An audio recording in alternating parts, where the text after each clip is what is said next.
हाँ जी, चलिए टॉपिक पे आते हैं।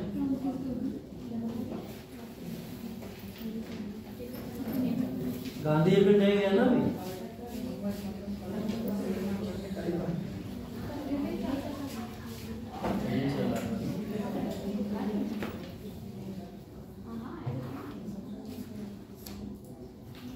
देखिए इरविन के बारे में जितनी भी चीजें मैंने आपको बता दी थी वो तो वही नॉर्मल सारी की सारी, इसके अंदर सब लगभग डिस्कस कर लिया हम लोग ने।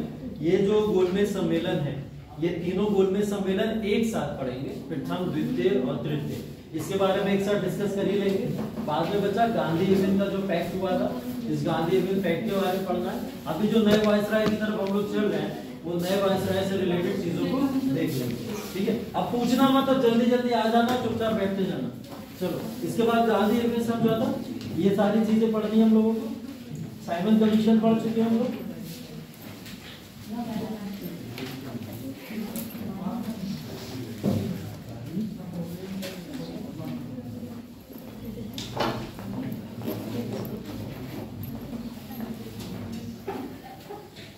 चलिए देखिए, ये है नए जो वाइसराय जिनका कार्यकाल 1931 से लेकर 36 तक है, जिनका नाम है लॉर्ड विलिंगडन, ठीक है। लॉर्ड विलिंगडन का जो कार्यकाल है ये 31 से 36 तक है। 31 का जो समय है इसमें द्वितीय गोलमेज सम्मेलन हुआ था। इससे पहले इरविन के समय में पहला गोलमेज सम्मेलन हुआ था। हम तीनों सम्मेलन साथ में पढ़ेंगे तो याद रखिएगा पहला इससे अलग है, ठीक है। यहीं पे सविनय अवज्ञा आंदोलन की बात की जा रही है।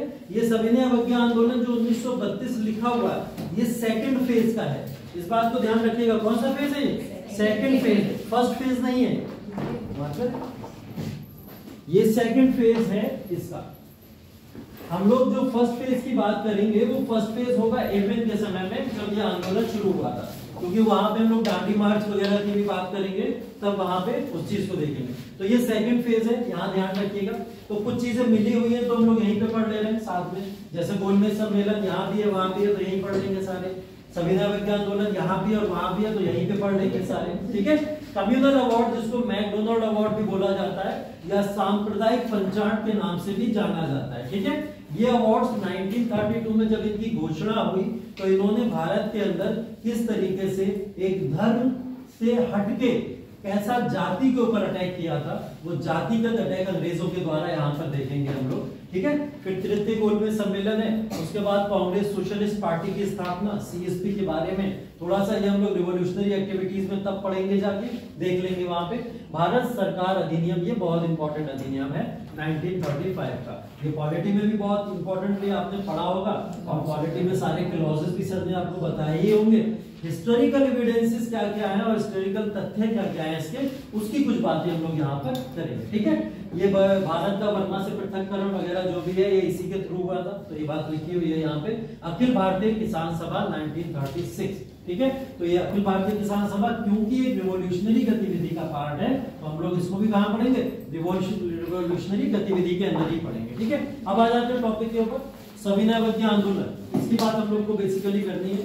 और सविनय अवज्ञा आंदोलन जुड़ा हुआ है बहुत सारी चीजों से, ठीक है। ऐसा नहीं है कि एक आंदोलन खड़ा हो गया और उसको सविनय अवज्ञा आंदोलन बोल दिया जाए।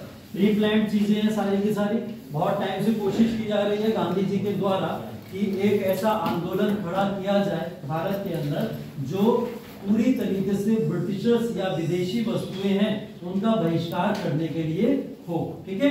और ऐसे आंदोलन की बात भारत के अंदर बहुत पहले से की जा रही थी। एक आंदोलन हमने देख लिया था, असहयोग आंदोलन। असहयोग आंदोलन क्योंकि विफल हो गया और उसकी वजह से कांग्रेस में एक बड़ी फूट पड़ गई दोबारा, जिससे स्वराज और राज पार्टी जो भी हमने पढ़ी उसकी स्थापना हुई। इसके बाद में भारत के अंदर एक बड़े आंदोलन का जो वेट है वो 10 साल से लोग कर रहे हैं और गांधी को वेट कर रहे हैं कि गांधी एक ऐसा मूवमेंट भारत के अंदर लीड जरूर करेंगे।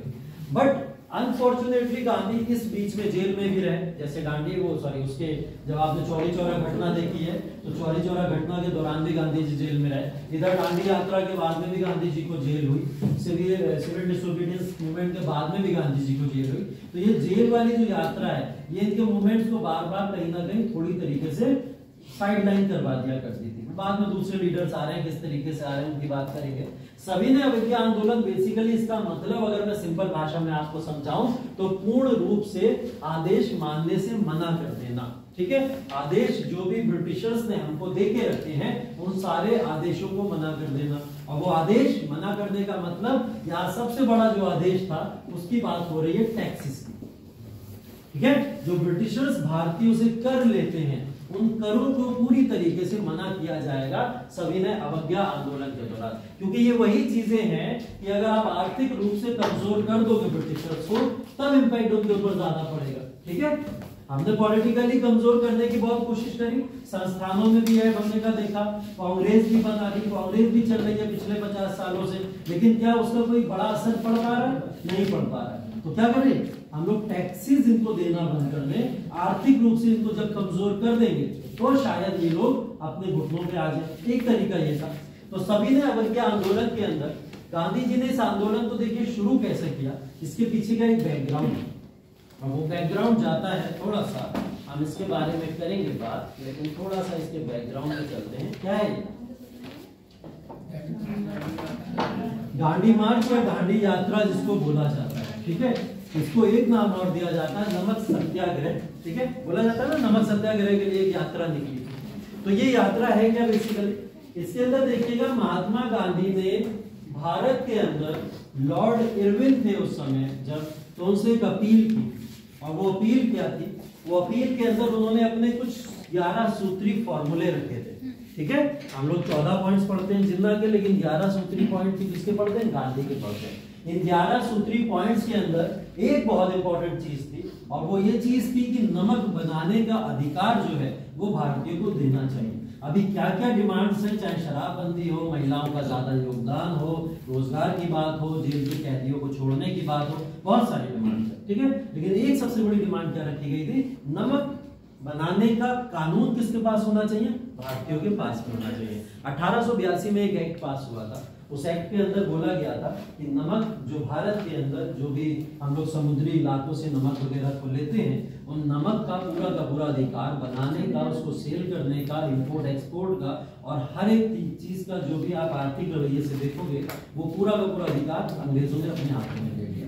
तब 1882 के एक एक्ट थे, ठीक है। इस एक्ट के थ्रू लगातार जो नमक कानून चल रहा था भारत के अंदर, इस कानून से हो क्या रहा था, भारतीयों को ये सारे अधिकार थे ही नहीं कि भारतीय किसी भी तरीके से कोई भी नमक के अधिकार को अपने पास में ले पाए, या नमक को परचेज करना उनको पड़ता था अंग्रेजों से, जो कि हाई टैक्सेस पे उन्हें मिला करता था, और फिर वो मार्केट में उसको बेचा करते थे। तो ये शोषण था एक तरीके से भारतीयों के लिए, क्योंकि नमक बेसिकली कहाँ पे पैदा हो रहा है?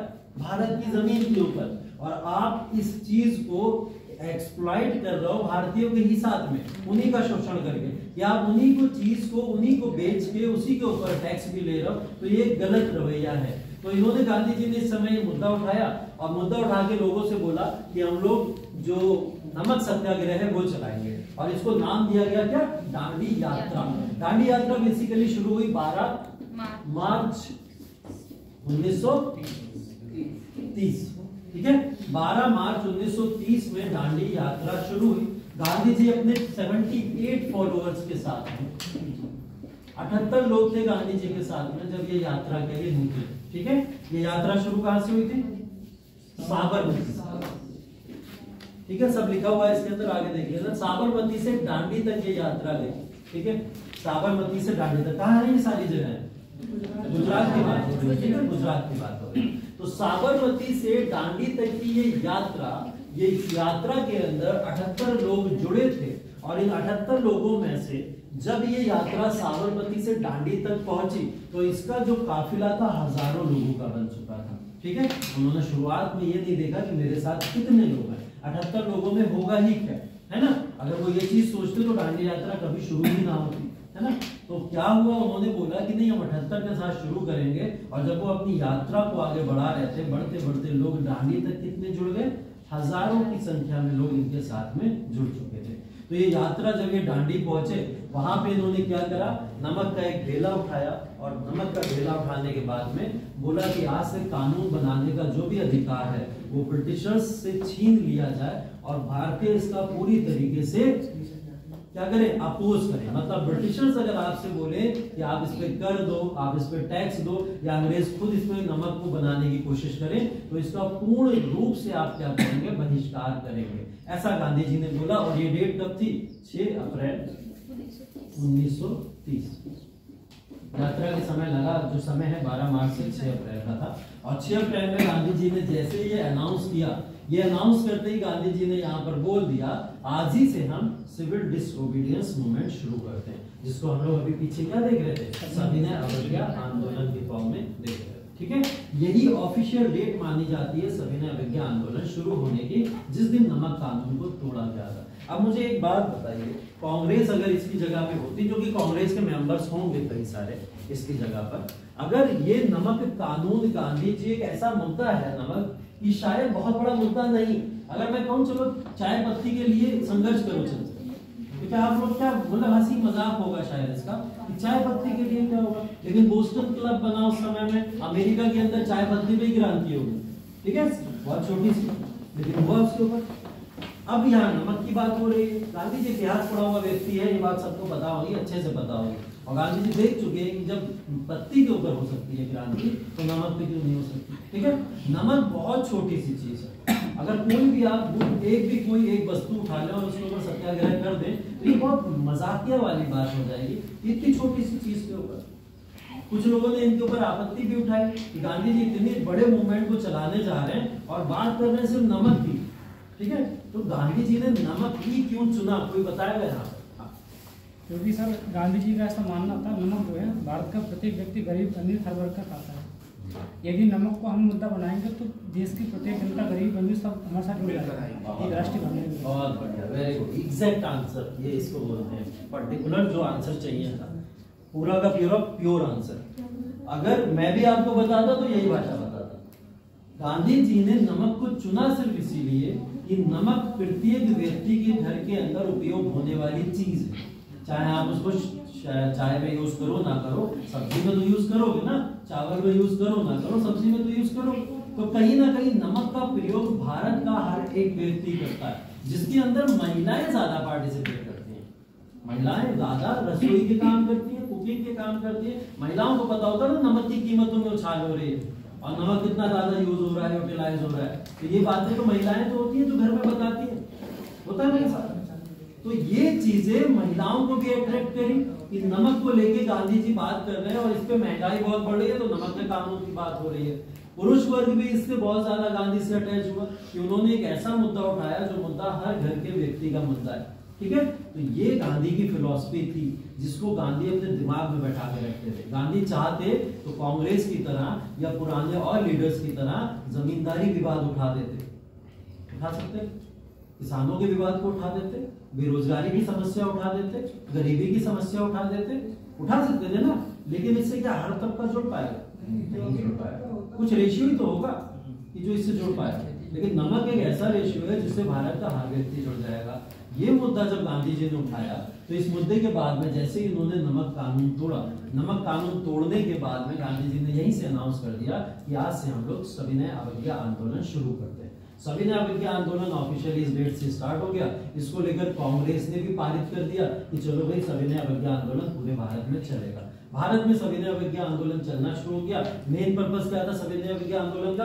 करों से मुक्ति, कि हमें कर किसी तरीके से अंग्रेजों को नहीं देना है, आर्थिक रूप से उनकी बैकबोन तोड़नी है। अगर हमने आर्थिक रूप से उन्हें कमजोर कर दिया तो अंग्रेज भारत के अंदर अब किसी भी तरीके का रूल आगे नहीं बढ़ा सकते, क्योंकि हम लगातार यहाँ देख रहे हैं अंग्रेजों को किसी ना किसी तरीके से भारतीय आंदोलन कमजोर कर ही रहे हैं, किसी ना किसी तरीके से तो कर रहे हैं ना। तो भारतीय आंदोलन कैसे उनको कमजोर कर रहे हैं, ये एक अच्छा मुद्दा हो जाएगा जब आर्थिक रूप से उनको कमजोर कर दिया जाए। ठीक है, यहाँ तक बात क्लियर है? एक बेसिक बात समझ आ गई कि नमक सत्याग्रह से या दांडी मार्च से कैसे एक बहुत बड़ा आंदोलन गांधी जी ने शुरू कर दिया।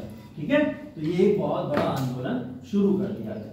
ठीक है, इससे रिलेटेड हम जब इतिहास पढ़ रहे थे तो हमें एक हमारे गुरु जी उन्होंने इतिहास में एक स्टोरी सुनाई थी कि एक छोटे से मुद्दे से आप एक बहुत बड़ा मुद्दा कैसे बना सकते हो, गांधी जी इसको कैसे बनाए।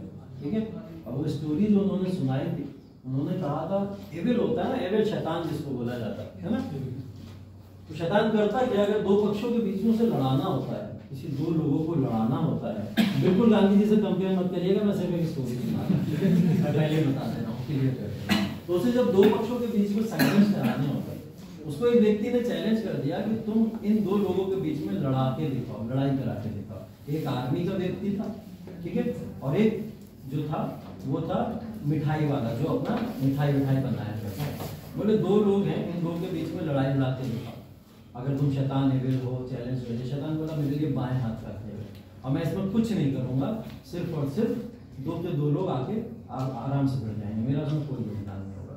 उसने क्या करा, मिठाई वाला जो चाशनी बना रहा था उसमें उंगली डाली और उठा के बस ऐसे दीवार पे और हट गया और बोला अब गेम देखो। ठीक है, कितनी छोटी सी चीज है, चाशनी उठा के सिर्फ दीवार पे लगा दी। चाशनी लगी तो उसको देखी मक्खी आई उसके पास में, मक्खी बैठी आके मक्खी ने खाना शुरू कर दिया। ठीक, जब मक्खी को देख के छिपकली आई वहाँ पे, उसे दिखा दिया अरे छिपकली मक्खी है, मेरा शिकार है, वो उसको ऊपर अटैक करी। छिपकली को देख के बिल्ली आई, उसे अपना शिकार दिखा, यानी बिल्ली मतलब मुझे छिपकली मिल रही है खाने को, अच्छा खासा शिकार है, उसने बिल्ली ने अटैक करा छिपकली को। ठीक है, बिल्ली थी, बिल्ली को देख के कौन आएगा, कुत्ता आएगा, कुत्ते ने बिल्ली के ऊपर अटैक करा। ठीक है, बिल्ली थी किसकी, हलवाई थी, कुत्ता था आर्मी वाले का। ठीक है, और कुत्ते ने क्या करा, बिल्ली को मार दिया। ठीक, अब क्या हुआ, यहाँ पर आपस में किसकी लड़ाई हो गई, एक जो मिठाई बना रहा था मिठाई वाला और आर्मी। तो शैतान बोला मैंने तो सिर्फ और सिर्फ चाशनी लगाई थी दीवार के ऊपर और देखो कैसे ये लड़ाई हो गई। तो एक छोटे से मुद्दे को एक बहुत बड़ा मुद्दा कैसे बनाया जाए, ये कोई ना कोई खुराफाती दिमाग ही कर सकता है। ठीक है, ये खुराफाती दिमाग गांधी जी के पास में था, क्योंकि उन्होंने रिसर्च की थी, स्टडीज की थी और ऐसी स्टोरीज पढ़ रखी थी। उन्हें पता था एक छोटे मुद्दे को बड़ा आंदोलन कैसे भारत में बनाया जाएगा, इस आंदोलन को कैसे पूरे भारत के लोग जोड़ेंगे, इसको कैसे बनाया जाए। तो देखो एक नमक के तौर पर उन्होंने इतना बड़ा आंदोलन खड़ा कर दिया जिसने ब्रिटिशर्स को मजबूर कर दिया भारत के अंदर कि उनकी बात मानी जाए। और उन्होंने गांधी को इतना ज्यादा यहाँ पर इंपॉर्टेंस दी है, ब्रिटिशर्स ने बोले कांग्रेस को साइड करो। कांग्रेस सबसे बड़ी पार्टी भारत की जो आजादी की बात कर रही है, ब्रिटिशर्स ने साफ साफ बोला यहाँ पे कांग्रेस को भाड़ में जाए, साइड कर दो। गांधी को बुलाओ गोलमेज सम्मेलन में, हमें नहीं चाहिए कांग्रेस। बोले गांधी को बुलाओ। अगर एक गांधी सिर्फ और सिर्फ गोलमेज सम्मेलन में आके पार्टिसिपेट कर लेगा तो हम लोग भारत के अंदर बच जाएंगे। ये उनके कथन थे सिर्फ और सिर्फ इतनी बात पे। ठीक है, तो ये जब पूरा का पूरा जन आंदोलन शुरू करा गया, इस जन आंदोलन की कुछ इंपॉर्टेंट चीजें जो आपको पता होना जरूरी है।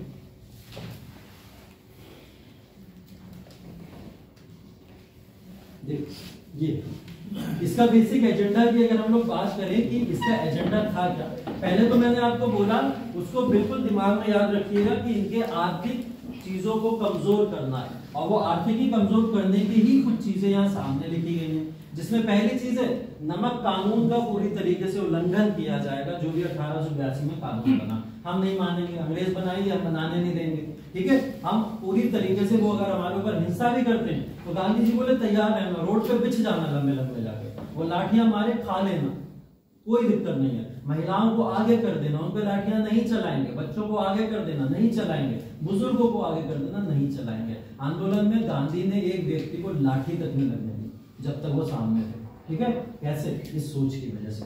उसके बाद विदेशी वस्त्र जला देना चाहिए। विदेशी वस्त्र मतलब जो अभी हम लोग करते हैं बेसिकली, जब हम किसी देश से नाराज होते हैं क्या करते हैं, गुस्सा दिखाते हैं, पुतला जलाते हैं, उसके कपड़े जलाते हैं, लेकिन फोन कोई नहीं जलाता। चाइना के फोन होते हैं, वो कोई नहीं जलाएगा, है ना। तो विदेशी वस्त्र भी जला देना चाहिए। सरकार को कोई कर नहीं देना चाहिए, जिसकी मैंने बात करी कि मेन एजेंडा तो यही। छात्रों को कॉलेज छोड़ देना चाहिए, जितने स्टूडेंट्स कॉलेज में पढ़ रहे हैं। ये कॉलेज देखो बेसिकली ब्रिटिश मॉडल के तो है सब।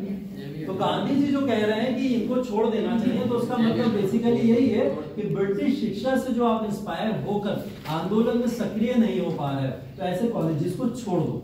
इंडियन कॉलेजेस में आप जा सकते हो, अभी कॉलेज छोड़ दो, आंदोलन में पार्टिसिपेट करो। गांधी जी ने बोला सरकारी कर्मचारी को सेवा से इस्तीफा दे देना चाहिए। सरकारी कर्मचारी किसके हैं, ब्रिटिशर्स ही तो हैं सारे के सारे, जो ब्रिटिशर के अंडर में भारतीय कार्य कर रहे हैं, तो उन सबसे बोल दिया गया। महिलाओं को शराब आदि की दुकानों पर धरना देने को कहा गया। ठीक है, महिलाएं कहाँ गई, शराबों की दुकानों पर जाकर धरना देना शुरू कर दिया। अब एक शराबी मानेगा तो है नहीं, वो तो जाएगी शराब पीने, उसको कौन रोक सकता है, उसकी घरवाली, उसके अलावा तो कोई नहीं रोक पाएगा। तो गांधी जी ने पुरुषों से नहीं करते, तुम जाओ, तो बगल में हाथ डाला कहेगा एक पगवा मुझे पिला। तो ऐसा होगा। तो गांधी जी ने किसको भेजा, घर की महिलाओं को भेजा, जाओ जाके वहां पे धरना दो। अभी कोविड के समय देखा था, सबसे पहले क्या खुला था, शराब की दुकानें खुली थी, लंबी लंबी लाइनें लगी सारी की सारी, और बहुत सारी वीडियो आई थी जिसमें एक महिला झाड़ू लेके पीछे भाग रही है, एक लाठी लेके पीछे भाग रही है ना, आदमियों को मारते हुए, ऐसा दिखाया गया था ना। तो महिलाएं ही रोक सकती थी। तो गांधी जी को ये बात पता थी, तो गांधी जी ने बोला कि शराब आदि की दुकानों पर जाके धरना दो। ऐसा गांधी जी ने इसलिए बोला क्योंकि इससे पहले गांधी जी अपील कर चुके थे कि शराबबंदी भारत में हो जानी चाहिए, क्योंकि शराब पीकर भारत का युवा बर्बाद हो रहा है, ऐसा उन्होंने बोला। प्रॉब्लम पता है क्या थी, गांधी जी इस बात को बहुत अच्छे से समझते थे कि शराब जो पी जा रही है उससे आंदोलन में तो भारतीय सक्रिय रूप से पार्टिसिपेट नहीं कर पा रहे, शराब पी के एक तरफ पड़ा रहता है व्यक्ति, आंदोलन में भी नहीं आ पा रहा है। और दूसरी सबसे बड़ी प्रॉब्लम ये हो रही है कि भारत का युवा जो है एक ऐसी दलदल में फंसने जा रहा है जिसका अंग्रेज पूरी तरीके से यूज करेंगे, उपयोग करेंगे। युवाओं को कमजोर करो, शराब पिलाओ, इन चीजों में इन्वॉल्व रखो, तो फिर आंदोलन या फिर उनसे आजादी के लिए डिमांड करने वाला कोई आपके पास होगा ही नहीं। तो गांधी सबसे पहले शराबबंदी चाहते थे, उन्होंने इस चीज को सामने रखा। ये कुछ वो डिमांड्स या एजेंडाज हैं जो सविनय अवज्ञा आंदोलन के दौरान गांधी जी ने लोगों के सामने रखे थे, ठीक है। उनको याद रखिएगा, मैथ जो पूछ लेता है कभी कभी, तो आपको मैथ में भी ये चीजें बतानी है। देखिए अब मैं जो आपको बता रहा था, गांधी जी ने जो 11 सूत्रीय अपना फॉर्मूला रखा, क्योंकि ये सिविल डिसोबीडियंस मूवमेंट तब शुरू करेंगे अगर आप हमारी बात नहीं मानोगे, ठीक है। तो गांधी जी पहले ही अपना रख चुके थे 11 सूत्री फॉर्मूला, कि हमारे 11 सूत्री फॉर्मूले ये, अगर आप मान लेते हो तो वेल एंड गुड, नहीं मानते हो तो हम आंदोलन खड़ा करने जा रहे हैं। तो ये आंदोलन के कुछ पॉइंट्स हैं इंपॉर्टेंट जो मैंने यहाँ मेंशन किए हैं, जिसमें एक चीज है रुपया और स्टर्लिंग अनुपात में कमी की जाए। रुपया भारतीय रुपया हुआ करता था, स्टर्लिंग ब्रिटेन की करेंसी होती है, आज के समय में भी बनती है, ठीक है। तो स्टर्लिंग ब्रिटेन की करेंसी होती थी, इसके रेशियो में बहुत डिफरेंस था, मतलब कीमतों में बहुत ज्यादा डिफरेंस था। जैसे डॉलर की वैल्यू जो है लगातार बढ़ती चली जा रही है, आज के समय में अगर हम लोग देख रहे हैं तो डॉलर और रुपये का अनुपात मैच नहीं हो पाएगा। अगर हम लोग इस हिसाब से देखें, लगभग 80-85 के आसपास डॉलर पहुंच गया और यहाँ पे वैल्यू 1 ही रुपया है। तो अगर आप देखोगे उस बेसिस पे, डॉलर मतलब 1 रुपया या रुपये की जो वैल्यू है वो 80 तक पहुंच चुकी है। तो आप अनुपात देखोगे 1/80 का अनुपात दिख रहा है यहाँ पे, जो कि एक बड़ा अनुपात है। ये स्टर्लिंग की थी। तो गांधी जी चाहते थे कि आप अनुपात में कमी करें, जिससे जो इंपोर्ट एक्सपोर्ट होता है उससे भारतीयों को नुकसान होना खत्म हो जाए, ठीक है, कि भारतीय उससे फायदा उठा पाए। अगर आप ये 1/80 का अनुपात लेके चल रहे हो तो इसको ना चलो, कम से कम इतना तो कर दो कि 20/40 या 20/60 तो एक अनुपात होना चाहिए। तो वो उस अनुपात में कमी लाने की बात कर रहे थे। तो रुपए स्टर्लिंग में कमी की बात हो रही थी। सरकारी नमक एक अधिकार के साथ साथ नमक कर भी समाप्त कर देना चाहिए, भारतीय से नमक कर लिया जा रहा था, ये भी एक 11 सूत्री फॉर्मूले का पार्ट था। उच्चतम ग्रेड सेवाओं के वेतन में आधे से कमी कर देनी चाहिए। उच्चतम ग्रेड सेवाएं कौन सी हो सकती हैं? ग्रुप ए हो सकती है, हाँ, ग्रुप ए और ग्रुप बी की होती है, ग्रुप ए और ग्रुप बी की होती है। बेसिकली इसके अंदर सर्विसेज के अंदर कौन लोग आएंगे? आईसीएस होता था, इंडियन सिविल सर्विसेज होता था ना। तो इंडियन सिविल सर्विसेज या आर्मी के कुछ उच्चतम ग्रेड के लोग आ सकते थे, या ब्रिटिश प्रशासनिक अधिकारी आ सकते थे, ऐसे लोग तो आ सकते थे। तो इसमें जो ज्यादा रेशियो था वो ब्रिटेन के लोगों का था, क्योंकि उच्चतम ग्रेड सर्विसेज भारतीयों को नहीं देते थे, ये लोग ज्यादा बहुत कम दिया करते थे, है ना, उस पर रोक लगा दिया करते थे। जो भी चीजें पीछे आप लोग देख चुके हो, तो उच्चतम ग्रेड सेवाएं ज्यादा ब्रिटिशर्स पे, और इस पे वेतन में बहुत खर्चा किया जा रहा है। तो इस वेतन के खर्चे में कटौती करके किसके ऊपर खर्च करना चाहिए? भारतीय वो जो नीची तबकी, जो अभी हम लोग ने ऊपर पढ़ा था ना कि सरकारी कर्मचारियों को इस्तीफा दे देना चाहिए। कौन सरकारी कर्मचारी? जो नीचे कार्य कर रहे हैं, उनके वेतन में कमी की जाती है बार बार। किसकी वजह से? इन लोगों की वजह से। तो इन लोगों के वेतन में कटौती करनी चाहिए। गांधी जी ने एक अच्छा पॉइंट रखा था ये, भारतीय वस्त्र और तटीय शिपिंग की सुरक्षा करें। भारतीय वस्त्र की सुरक्षा करने की बात क्यों की जा रही है? क्योंकि भारत के अंदर पूरी तरीके से खादी को हटा दिया गया था, खादी इंडस्ट्रीज खत्म कर दी गई थी। लोग खादी या फिर इस तरीके के वस्त्रों को उपयोग में नहीं लाते थे, क्योंकि यहाँ पर पश्चिमीकरण हावी हो गया था और लोगों ने ज्यादा से ज्यादा उन वस्त्रों का उपयोग करना शुरू कर दिया भारत के अंदर। तो गांधी जी चाहते थे कि आप ऐसे वस्त्रों का प्रोटेक्शन करें और लोगों से इस बात के बारे में अपील करें कि लोग अपने वस्त्रों को ना छोड़ें, क्योंकि वो एक संस्कृति का भी हमारे एक हिस्सा है जिसको नहीं छोड़ना चाहिए। तटीय शिपिंग वगैरह की सुरक्षा की बात इसलिए की जा रही है क्योंकि ब्रिटिशर्स अगर शिपिंग या फिर किसी भी तरीके से अगर हमारे यहाँ की वस्तुओं को इंग्लैंड में ले जाया करते थे तो वस्तुएं रास्ते में ही कहीं ना कहीं इधर उधर दिखा दी जाती थी अंग्रेजों के द्वारा कि ये इतनी इधर चली गई, इतनी इधर चली गई, या लुटेरे आके लूट के ले गए, समुद्री लुटेरे ने लूट लिया और भारत में वो ये रिपोर्ट डाल दिया करते थे। लेकिन एक्चुअल में सारी वस्तुएं कहाँ जाती थी? इंग्लैंड जाया करती थी। दादा भाई नौरोजी बताया था मैंने आपको, है ना, केजीएफ हमारे, ठीक है, तो उनके बारे में बताया था हमने। तो वो जो थे उन्होंने जाके सारा का सारा काला चिट्ठा इनका खोला भी था। तो ये लोग ये बात बताया करते थे, इसलिए गांधी जी ने बोला आप इसकी सुरक्षा करें और इसका ब्यौरा हमें दें, ठीक है। ये कुछ 11 सूत्री फॉर्मूले हैं। उसके बाद में आरंभ में सैन्य व्यय में 50% की कमी। आप सैनिकों को उठा के लेके आते हो और सारा का सारा खर्चा उठा के भारतीयों के हित का भी जो खर्चा है वो उठा के अपनी सेना के ऊपर व्यर्थ कर देते हो पूरी तरीके से। तो इसके ऊपर भी 50% में कमी होनी चाहिए। भू राजस्व को आधा कर देना चाहिए, इसे विधायी नियंत्रण का विषय बनाना चाहिए।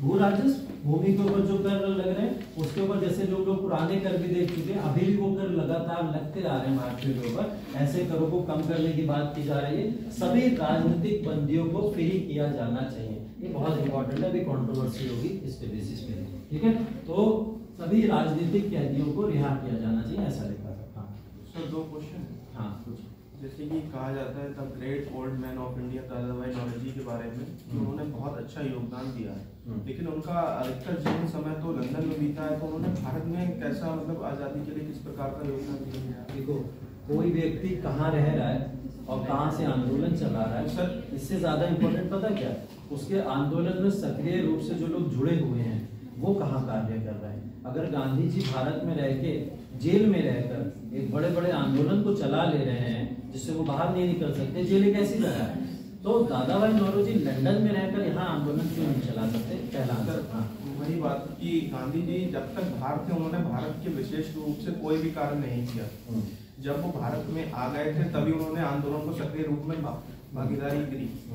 लेकिन दादा भाई नौरोजी जो थे अधिकतर लंदन में बैठ के अपना काम कर रहे थे, तो उन्होंने मतलब भारत में रह कैसे सक्रिय? देखो, आप दादा भाई नौरोजी की जब एसोसिएशंस पढ़ोगे, लाइक ब्रिटिश एसोसिएशन वगैरह जो भी आप देखोगे इन तरीके के एसोसिएशन, तो वो एसोसिएशन का बेसिक काम पता क्या होता था?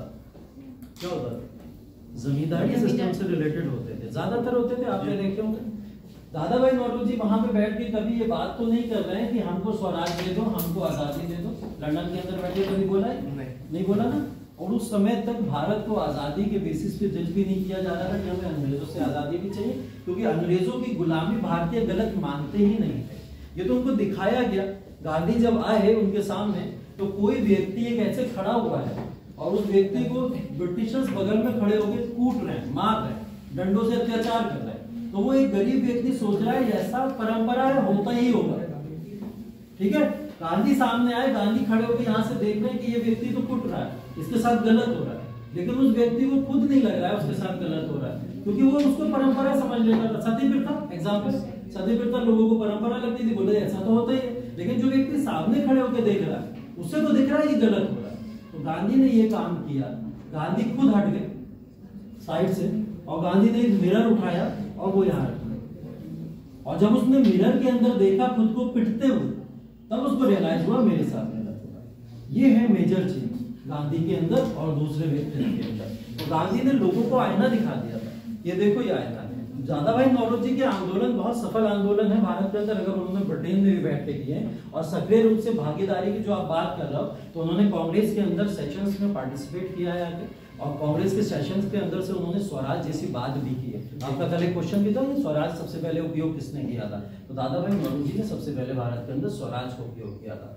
डिमांड भी स्वराज की थी, ठीक है। तो ऐसे आंदोलन को चलाने की जिम्मेदारी भी दादा भाई नौरोजी ने अपने ही हाथों में ली। One of the senior leader है कांग्रेस के, तो लंदन में बैठ के भी उस समय भी आंदोलन चला रहे हैं और यहाँ पे भारत के अंदर भी बैठ के। दूसरा क्वेश्चन सर, जब गांधी जी की जो 11 सूत्री मांगे नहीं पूरी की गई थी, तो गांधी जी ने एक पत्र लिखा था इरविन को। उसमें लिखा था कि मैंने तुमसे रोटी मांगी, तुमने मुझे पत्थर दिए, अब इंतजार की घड़ियां खत्म होगी। बिल्कुल। तो सर इस स्टेटमेंट को अगर हमारा क्वेश्चन बन के आता है तो हम इसको कैसे फ्रेम करेंगे? देखो इसको क्या करना है, पहली चीज तो इरविन ने गांधी के 11 सूत्री फॉर्मूले को पूरी तरीके से रिजेक्ट कर दिया। रिजेक्ट करने की बात करें तो गंदे से रिजेक्ट किया, मतलब इग्नोर कर दिया। उसने बोला गांधी जैसा कोई व्यक्तित्व को मेरे सामने वैल्यू में देता ही नहीं, कोई है गांधी मुझे नहीं मतलब। तो बोले अगर कोई गांधी मेरे सामने 11 सूत्री फॉर्मूले ला भी रहा है तब भी मुझे कोई मतलब नहीं। तो उसने इस तरीके से रिजेक्ट किया था, इग्नोर किया गांधी को पूरी तरीके से। तो जब गांधी को इग्नोर किया गया, आप जैसे व्यक्तित्व को, इतने बड़े व्यक्ति को जब इग्नोर करते हो तो नो डाउट उसके ऊपर फर्क पड़ेगा।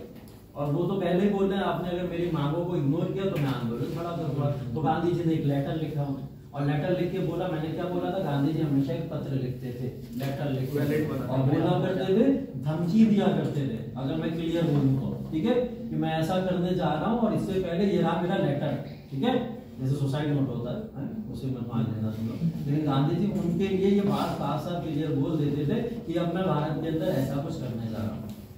तो उन्होंने इसी चीज के उद्देश्य से इरविन ने एक लेटर लिखा था कि हम अगर भारत के अंदर आंदोलन करेंगे, क्योंकि आपने जिस तरीके से हमको इग्नोर किया है वो आपको बुरा नहीं लगना चाहिए, क्योंकि ये हमारी डिमांड्स की बात है। और इन डिमांड्स में आप देख रहे हो इतनी सारी डिमांड्स है और बड़ी बड़ी डिमांड्स है, लेकिन एक नमक चुन रहा है, ठीक है, वही बात है। देखो भू राजस्व हो गया, राजनीतिक बंदी को रिहा करना ज्यादा बड़ा मुद्दा है ना, कि हमारे राजनीतिक बंदी सारे के सारे जेल में, लेकिन वो व्यक्ति नमक को चुन रहा है, ठीक है। तो इन सारी मांगों में गांधी जी ने नमक को महत्व का जो है वो बनाते हुए उन्होंने एक आंदोलन शुरू किया, ठीक है। अब ये आंदोलन जब देश में चल रहा था तो ऐसा नहीं इस आंदोलन को सिर्फ गांधी जी लीड कर रहे हैं, इस आंदोलन को देश के अलग अलग हिस्सों में बहुत सारे लोग लीड कर रहे थे, जैसे होता था आंदोलन, ठीक है। पहला देखो सी राजगोपालाचारी, इसको तमिलनाडु से लीड कर रहे थे और तमिलनाडु में उन्होंने इसका पूरा का पूरा नेतृत्व किया। अब कल एक क्वेश्चन मैं आपको पढ़ा रहा था प्रीवियस क्वेश्चन में, अब ये नाम अगर आ गया क्वेश्चन ठीक है, अब ये आ सकता है क्वेश्चन, ये तो लिखा हुआ है इतिहास के अंदर, ये तो एनसीईआरटी से उठाया है, वो तो नहीं मिला मुझे एनसीईआरटी में, ये तो मिल गया। अगर ये नाम लिखा हुआ तो ये इंपॉर्टेंट नाम है, और सी राजगोपालाचारी एक इंपॉर्टेंट व्यक्ति हैं जिनका सीआर फॉर्मूला भी आगे चल के मैं बताऊंगा आपको, ठीक है, और उनका योगदान वहां पे क्या था ये भी बताऊंगा। तो ये जो है बेसिकली तिरुचिरापल्ली जो तंजौर तक का पूरा तट है, यहाँ तक इन्होंने पूरा आयोजन किया था अपने आंदोलन का, सी राजगोपालाचारी का नाम आता है, ठीक है। इसके बाद में वायकोम सत्याग्रह हुआ था, एक साउथ के अंदर बहुत पॉपुलर है, पूछा जाता है साउथ के सबसे इंपॉर्टेंट सत्याग्रह में से कौन सा सत्याग्रह है, तो वायकोम सत्याग्रह था। इसको चलाने वाले जो थे वो केलपन के मालाबार में नमक मार्च का आयोजन किया था, इन्होंने ही यहाँ पर इस जगह पर इसको पूरे के पूरे सत्याग्रह को नमक आंदोलन के फॉर्म में खड़ा किया गया था, ठीक है।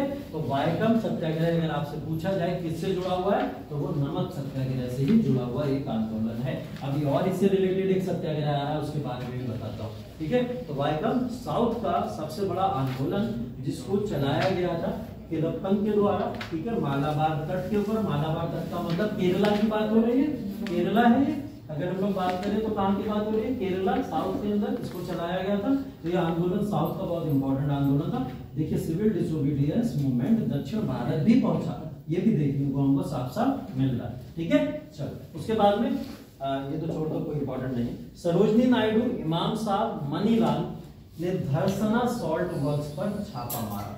अब आप लोग एक पढ़ोगे धरसना सत्याग्रह, ये भी क्वेश्चन पूछा गया है। धरसना सत्याग्रह, धरसना सत्याग्रह बेसिकली कहाँ का है, गुजरात का है, पहले चीज तो, ठीक है। धरसना सॉल्ट वर्क्स, वहां पर एक फैक्ट्री थी जहां पर नमक अमक को लेकर जो भी चीजें थी वो सब की जाती थी। यहाँ पर कुछ भारतीयों ने छापा मारा था। उन भारतीयों के छापा मारने पहले तो गांधी जी इसको लीड कर रहे थे। सबसे पहले कौन लीड कर रहा था, गांधी जी लीड कर रहे थे, क्योंकि गुजरात में ही थे गांधी जी उस समय। तो सबसे पहले लीड कौन कर रहा है, महात्मा गांधी। महात्मा गांधी के बाद में, क्योंकि गांधी जी को यहीं पे कर लिया गया अरेस्ट, गांधी जी को जैसे ही अरेस्ट किया गया, इस मूवमेंट को अपने हाथों में ले लिया इनकी वाइफ कस्तूरबा गांधी, ठीक है। कस्तूरबा गांधी ने इस मूवमेंट को अपने हाथों में ले लिया। और कस्तूरबा गांधी इस मूवमेंट को लीड कर रही थी। ठीक है, यहाँ पे तैयब जी भी एक नाम लिख लीजिएगा,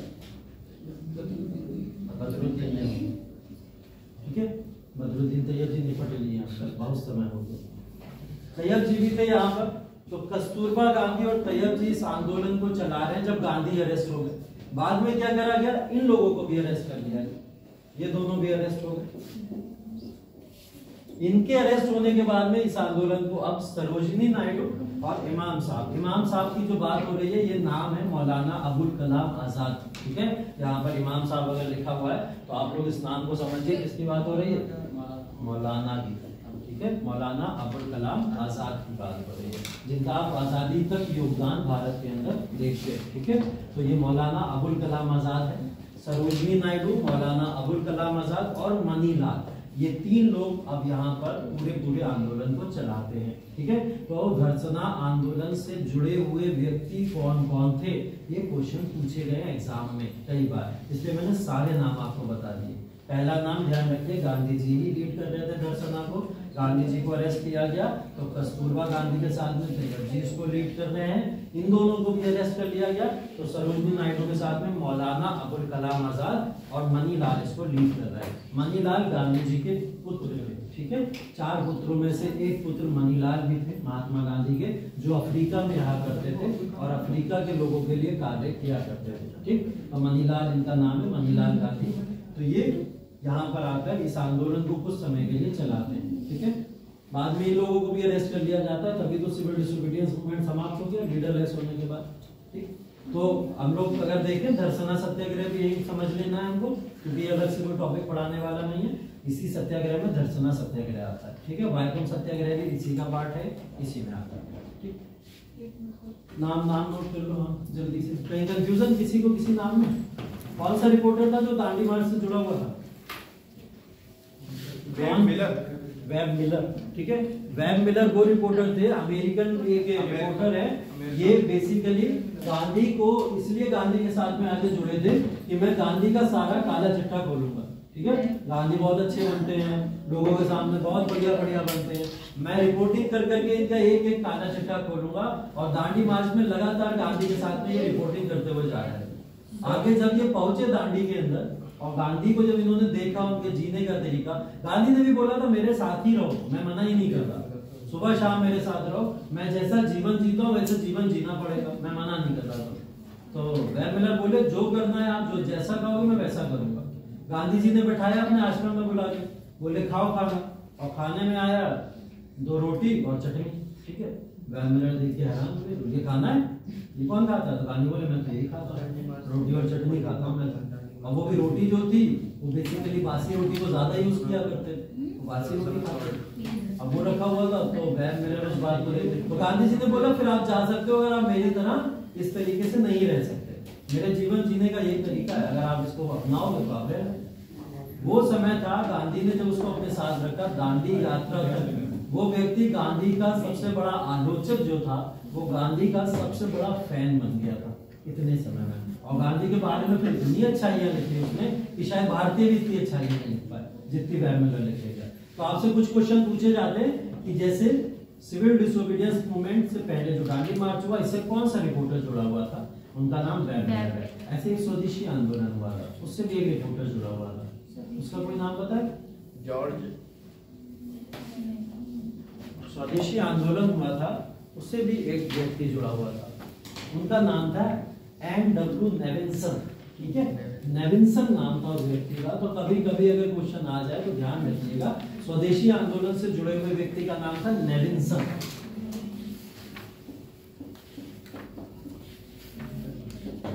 लेकिन नेविन्सन, ठीक है। फिर एक और आंदोलन है भारत छोड़ो आंदोलन। ठीक है, एक और आंदोलन है भारत छोड़ो आंदोलन। भारत जोड़ो आंदोलन से कौन जुड़ा हुआ था, कौन सा रिपोर्टर, ये भी एक क्वेश्चन है। इससे जुड़े हुए थे लुईस फिशर। ठीक है, इससे जुड़े हुए थे लुईस फिशर। अभी याद आ गया तो मैंने तीनों अभी बता दी, हो सकता कल टॉपिक पढ़ाऊं तो याद ना रहे। नाम याद कर लीजिए, लुईस फिशर भारत छोड़ो आंदोलन से जुड़े हुए ये रिपोर्टर थे। ठीक है, नेविल्सन स्वदेशी आंदोलन से जुड़े हुए रिपोर्टर थे। और अभी हम लोग देख ही रहे गांधी मार्च से जुड़े हुए कौन है, बैग मिलर, ठीक है सर गांधी मार्च से। जब गांधी जी पुणे की यरवदा जेल में थे तब एक साक्षात्कार किया गया था एक पत्रकार द्वारा, उसको प्रकाशित किया गया था, वो इम्पोर्टेंट है। नहीं, गांधी जी की विचारधारा अगर पूछ ली जाए तो आप उसके अंदर उसको यूज सर करिए। ये दर्शना जो हुआ था इसी के समय जब उनको अरेस्ट किया गया था तो एक पत्रकार ने इनका इंटरव्यू लिया था, उसको एक अमेरिकी पेपर में प्रकाशित किया गया था। हाँ, तो ये वो समय है जिस समय में कई सारे रिपोर्टर्स गैर मिलर को देखकर ये पॉपुलरिटी चाहते थे कि गांधी से जुड़ जाया जाए, क्योंकि गांधी से जुड़ने का मतलब है कि अगर हमने गांधी का इंटरव्यू लिया, ये लिख लिया आपने नाम इम्पोर्टेंट। चलिए इसके बाद आगे आगे सर भारत छोड़ो आंदोलन वाला लुईस फिशर,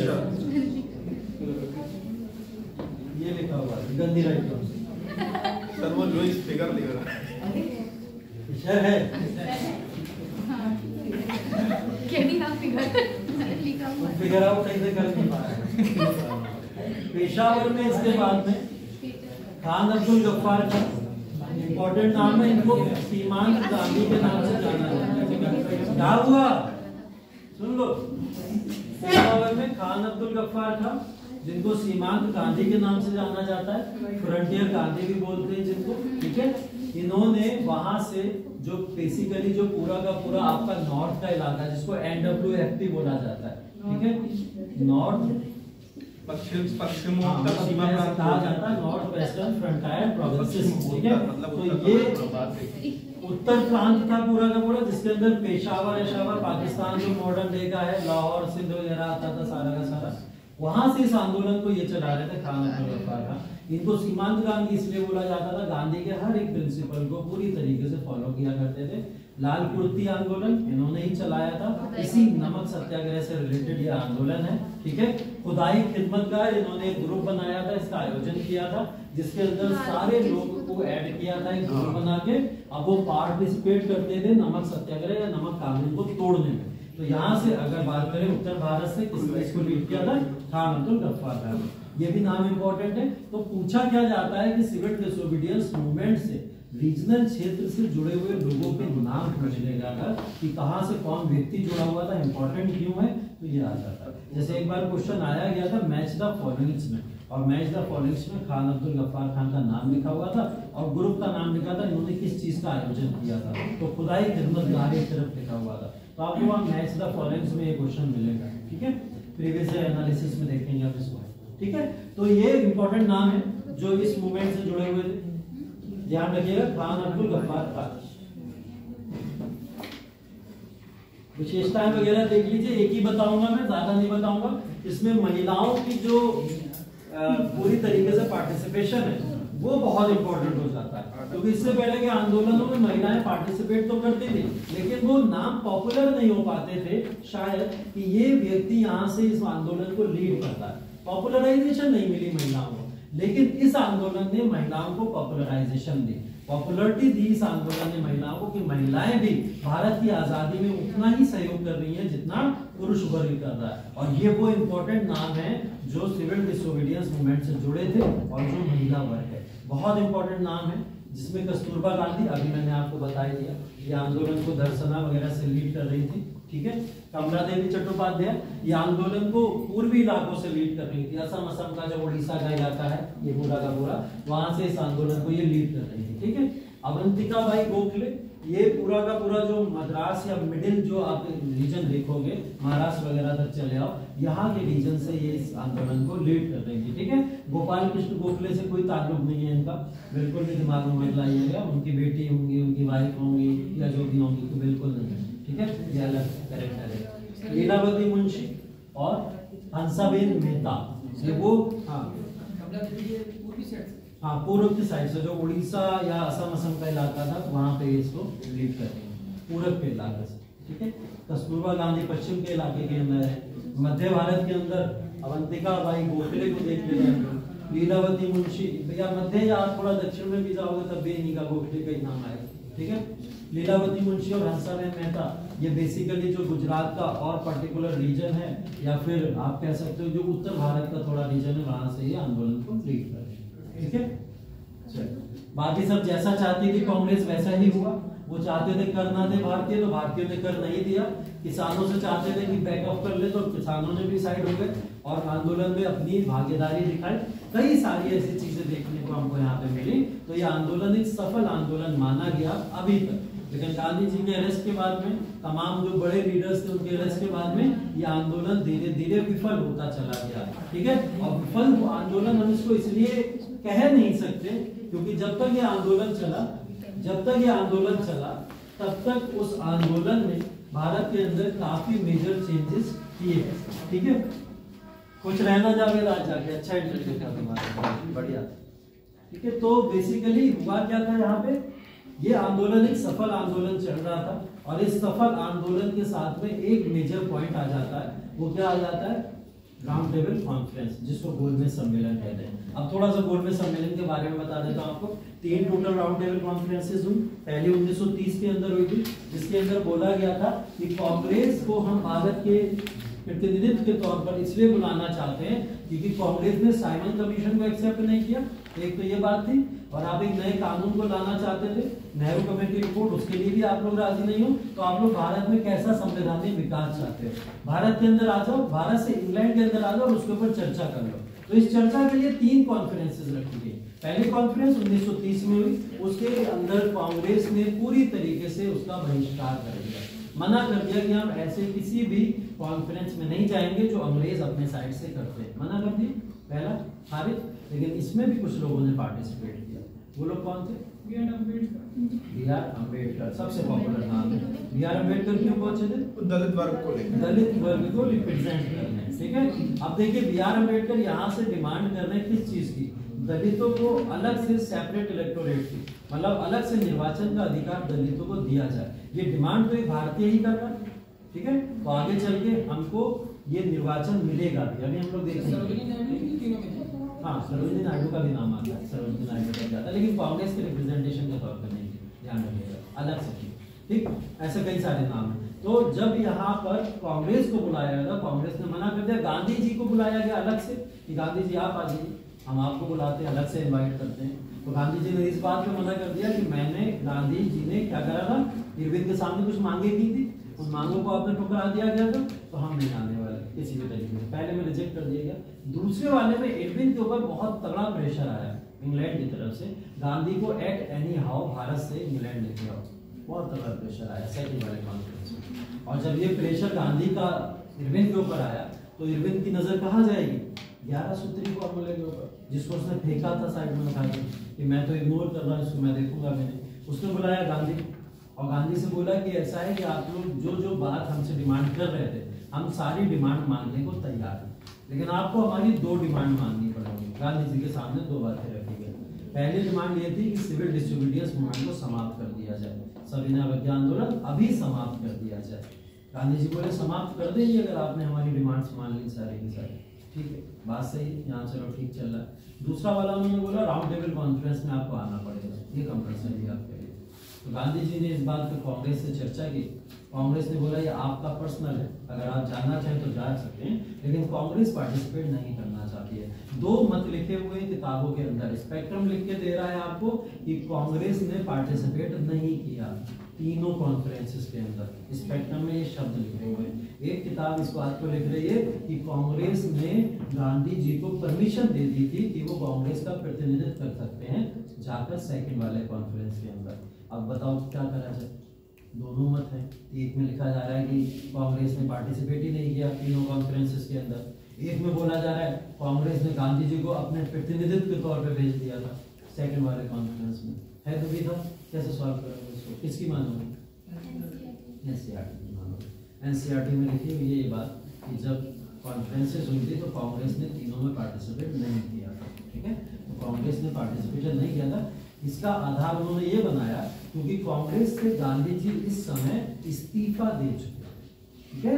गांधी जी ने इस्तीफा दे दिया था, क्यों, क्योंकि वो एक सविनय अवज्ञा आंदोलन चला रहे हैं और वो नहीं चाहते इसका आरोप कांग्रेस के ऊपर जाए। वो चाहते हैं इसका आरोप अगर आए तो गांधी के ऊपर आए कि गांधी ने यह आंदोलन चलाया। तो उन्होंने क्या करा था, इसे इस्तीफा दे दिया था। तो अगर ये बात कहीं लिखी भी मिले कि कांग्रेस ने अपने प्रतिनिधित्व के तौर पर भेजा था, ठीक है, जो मैंने यहाँ पे कहीं लिखा हुआ भी है, ठीक है, वो बात मैंने यहाँ पे लिखी है कि सेकंड में कांग्रेस ने पार्टिसिपेट किया, तो आप उस बात को ऐसे करके साइड में कर सकते हैं कि हाँ कांग्रेस की गांधी जी मेंबर ही नहीं है ऐसे में, तो कांग्रेस कैसे पार्टिसिपेट करेगी, ठीक है, इस बात को ध्यान रखिएगा। यहीं पे यूपीएससी कंफ्यूजन डालता है, जो कंफ्यूजिंग पॉइंट्स होते हैं उसके ऊपर गेम खेलते हैं वो लोग, ठीक है, तो आप लोग ध्यान रखिएगा। अब गांधी जी को जब सेकंड में मान लिया गया कि तो दोनों बातें गांधी जी मानने को तैयार हैं, ठीक है, तो गांधी जी जाएंगे कॉन्फ्रेंस के अंदर, राउंड टेबल कॉन्फ्रेंस होगी पूरी की पूरी। राउंड टेबल कॉन्फ्रेंस सेकंड वाली हुई, उसके अंदर या उससे पहले कुछ घटनाएं भारत में हो गई। गांधी जी ने जब इरविन के साथ में समझौता किया, जिसको गांधी इरविन समझौता बोला जाता है, उस समझौते के अंदर इरविन ने प्रॉमिस की हम आपकी सारी शर्तें मान लेंगे। उसमें एक प्रॉमिस और भी थी जो मैंने बोला, जिसपे कंट्रोवर्सी हुई थी कि हमारे सारे कैदियों को रिहा कर दिया जाए। बोला था ना ऐसा जी, बोला, लेकिन हमारे सारे कैदियों को रिहा कर दिया जाए, इस पे कंफ्यूजन था, ठीक है सर। उसमें दो तरह के कैदियों की मांग की गई थी, कुछ जो राजनीतिक तौर पे कैदी थे उनको रिहा करने की मांग की गई थी, एग्जैक्टली, और एक वो क्रिमिनल गतिविधियां करे हुए, उनको छोड़कर मांग की गई। महात्मा गांधी ने इसमें बोला था, अपने राजनीतिक कैदियों को फ्री करने की बात की थी, और वो राजनीतिक कैदी से उन लोगों की तरफ इशारा कर रहे थे जिन्होंने कोई भी गंभीर घटना ना की हो, हत्या ना की हो, है ना, जिसको एक गंभीर घटना कहेंगे, या किसी को इस तरीके का नुकसान ना पहुंचाया हो जिस नुकसान की सजा ही क्या हो सकती है, आजीवन कारावास या फांसी हो सकती है। ऐसी चीजें अगर हैं तो उसके अलावा हमारे सारे कैदियों को रिहा कर दिया जाए। लेकिन इस बात के लिए मान गया, लेकिन उसने साफ साफ बोल दिया था भगत सिंह, सुखदेव, राजगुरु ऐसे लोगों को नहीं छोड़ने वाला, ठीक है, उसने साफ साफ इस बात को बोल दिया था। अब गांधी जी इस बात पे हामी भर देते हैं या गांधी जी इस बात को स्वीकार नहीं कर पाते हैं, इसको लेके बहुत कंट्रोवर्सी हुई। और आज अगर हम लोग सुनेंगे तो हमको भी लगेगा गांधी जी ने क्यों डिमांड ली उन लोगों को छुड़ाने के लिए। गांधी जी चाहते तो भगत सिंह को छुड़ा सकते थे, उस समय उनके पास में पावर थी, क्योंकि अंग्रेजों को डिमांड गांधी की है ना, वो तो चाहते तो कुछ भी कर सकते थे छुड़ाने के लिए। लेकिन इरविन ने साफ साफ इस बात को मना कर दिया था कि ये तो आपके हिंसात्मक रवैये को दर्शाएगा अगर आपने ऐसा किया, अगर आपने हमसे डिमांड की तो ये आपके प्रिंसिपल सिद्धांत के खिलाफ है, क्योंकि उनके खिलाफ तमाम वो प्रूफ हैं जो ये बात को साबित करते हैं कि इन्होंने अंग्रेजों की हत्याएं भी की हैं, असेंबलीज में बम भी फेंके हैं, और जिसके लिए जिम्मेदार, और जो एक्चुअल चीज थी जिसके लिए वो लोग जिम्मेदार भी थे, उनके ऊपर उस समय आतंकवादी गतिविधियों की सारी धाराएं चल रही थी। तो ऐसे सीरियस कैदियों को गांधी कैसे छुड़ाते, ये एक बहुत बड़ा क्वेश्चन था। गांधी ने सोचा था कि हम इसके ऊपर चर्चाएं करेंगे, बात करेंगे, लेकिन बात करने से पहले ही भगत सिंह, सुखदेव, राजगुरु को फांसी दे दी जाती है। 12 घंटे पहले ही फांसी दे दी जाती है। टाइम मुकर्रर जो था वो सुबह 6 बजे का था, लेकिन उनको उठा के शाम के ही 6 बजे में फांसी दे दी जाती है, ठीक है। इस बात से पूरे देश में हलचल मच जाता है। गांधी चाहते तो छुड़ा सकते थे। कांग्रेस का सेशन उस समय होता है, कांग्रेस के सेशन में गांधी को काले झंडे दिखाए गए हर जगह कि गांधी हमारे नेता नहीं, भगत सिंह को नहीं बचा पाए, क्योंकि भगत सिंह की पॉपुलरिटी अलग चल रही है। भगत सिंह वो व्यक्ति है जो इतनी कम एज के अंदर एक ऐसे व्यक्तित्व को उसने सामने रख दिया लोगों के, और उसने साफ साफ बोला मेरा मरना जरूरी है, साफ बोला लोगों से, खुला बोला एक बार, बोले मेरा मरना जरूरी है, क्योंकि अगर मैं नहीं मरूंगा तो मेरे व्यक्तित्व की जो कमियां हैं वो लोगों को आगे चल के दिख जाएंगी। ये सोचो कितना बड़ा स्टेटमेंट है। वो व्यक्ति वो है कि जिसने अभी तक जो कार्य किए वो देश के लिए जो कर रहा था, उसने बोला कि मेरे व्यक्तित्व की कमियां लोगों को दिख जाएंगी, तो मैं चाहता हूं तुम मुझे मारो, मैं कभी ये नहीं चाहता कि तुम मुझे जीवित रखो, और मैं देश के लिए मरना चाहता हूँ। और उन्होंने जानबूझ के खुद को आगे अरेस्ट कराया था, ये बात भी आप लोग को याद होगी। उन्होंने ये नहीं बोला कि अंग्रेजों ने ढूंढ के उन्हें पकड़ा हो या कहीं से, ऐसा खुद गए सामने से और बोले कि मैंने असेंबली में बम फेंका, मुझे अरेस्ट करना, ठीक है, सामने से गए। और सामने जाके मैसेज क्या देना चाहते थे कि भारत के अंदर जो अंधे गूंगे बने बैठे हुए अंग्रेज हैं, उनको ये मैसेज जाए कि भारत का एक आम साधारण व्यक्ति भी आपके खिलाफ इतनी गुस्सा अगर रखता है तो तमाम व्यक्ति कितनी गुस्सा रखते होंगे, तो आपके लिए अच्छा ये होगा कि भारत छोड़ के जल्द से जल्द चले जाए। एक मैसेज था। आएंगे भगत सिंह के ऊपर, क्योंकि मेरा बहुत फेवरेट टॉपिक है भगत सिंह, में पहले बता चुका हूँ। तो भगत सिंह की फांसी के ऊपर चर्चा करेंगे हम लोग, भगत सिंह के ऊपर भी चर्चा करेंगे, लेकिन ये वो व्यक्तित्व है जिन्होंने आजादी के लिए क्या क्या कुर्बानियां दी, उसके ऊपर भी आएंगे हम लोग जब हम लोग रिवोल्यूशनरी गतिविधियों की बात करेंगे। फिलहाल गांधी इरविन पैक्ट हुआ और गांधी जी कहाँ पहुंच गए, सेकंड गोलमेज सम्मेलन में। सेकंड गोलमेज सम्मेलन में भी गांधी क्या बात करेंगे, अपने वही 11 सूत्री फॉर्मूले जो इरविन के साथ पैक्ट हुआ उसकी बात करेंगे तो गांधी ने अपनी सारी डिमांड रखी कि भाई मैं तो इरविन से ये बात करके आया हूँ, मेरी ये सारी बातों को मान लीजिए आप। गांधी की मांगों को वहां ठुकरा दिया गया साहब, और ये गांधी जी की बेइज्जती थी कि आपने मुझे तो बुलाया इतना इंपॉर्टेंट तरीके से कि भाई आओ, और मैं जब आया और अपनी डिमांड कर रहा हूँ तो आप मेरी डिमांड को ठुकरा रहे हो। गांधी जी यहाँ से सविनय अवज्ञा आंदोलन खत्म करके गए, समाप्त करके। तभी मैंने बोला 2 फेज हुए, पहला फेज खत्म हो गया 1931 में।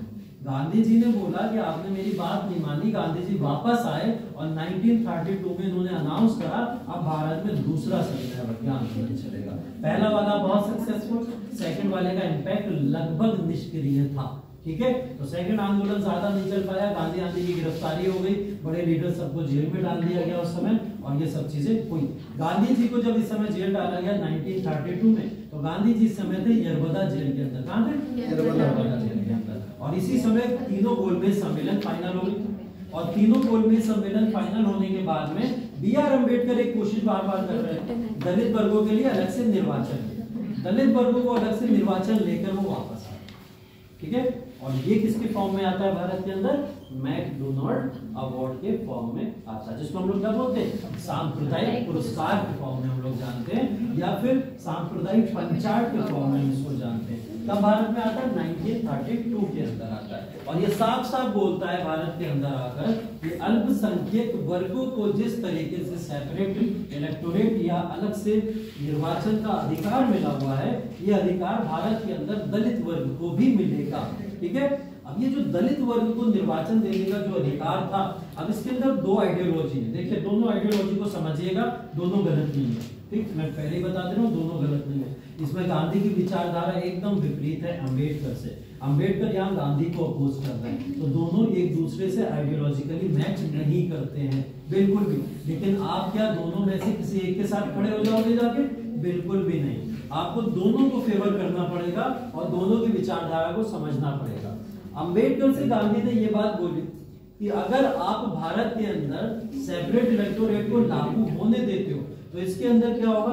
एक धर्म के अंदर विभाजन हो जाएगा। जो आप समस्या सॉल्व करने को कह रहे हो कि दलितों को भारत के अंदर कम आंका जाता है या नीचा दिखाया जाता है, ये समस्या तो सेपरेट इलेक्टोरेट लाने के बाद में इंस्टीट्यूशनलाइज हो जाएगी पूरी तरीके से। ये तो प्रूफ मिल गया आप लोगों को, ऑफिशियल हो गया ये तो, कि कानून अगर इसके हिसाब से बन गया कि भाई इन लोगों के साथ में गलत होता था, तभी तो ये कानून बनाया गया। लोग इस बात को कहना शुरू कर देंगे, और ये इतिहास क्या आगे चलकर हर एक जगह पर जब भी इतिहास लिखा जाएगा यही बात आया करेगी कि भारत में दलितों के साथ इतना टॉर्चर हुआ है, इतना टॉर्चर हुआ है, जिसकी वजह से दलितों को हिंदू वर्ग से अलग कर दिया गया। ये बात हो जाएगी, ठीक है। इससे इम्पैक्ट किसके ऊपर पड़ेगा? यूनिफिकेशन ऑफ हिंदू सोसाइटी, ठीक है। और उसको नहीं तोड़ना चाहिए। तो गांधी चाहते थे आप एक दल को विपरीत मत करिए, तोड़िए मत, ठीक है। और इतना टॉर्चर जिसकी आप बात कर रहे हैं, वो इतना टॉर्चर सामान्य रूप से नहीं दिखता है। गांधी जी ये बात सोचा करते थे उस समय तक, जगह डिबेट चल रही थी, ठीक है। अब होता क्या है, अम्बेडकर इस बात पे अपना मत देते हैं। अम्बेडकर कहते हैं कि आप वो चीज नहीं समझ सकते जो चीज मैं समझ सकता हूँ, क्योंकि मैं उस वर्ग से आता हूँ और बचपन से लेकर अभी तक मैंने एक एक चीज अपने ऊपर सही है। गांधी जी आपने नहीं सही, किसने सही? मैंने सही।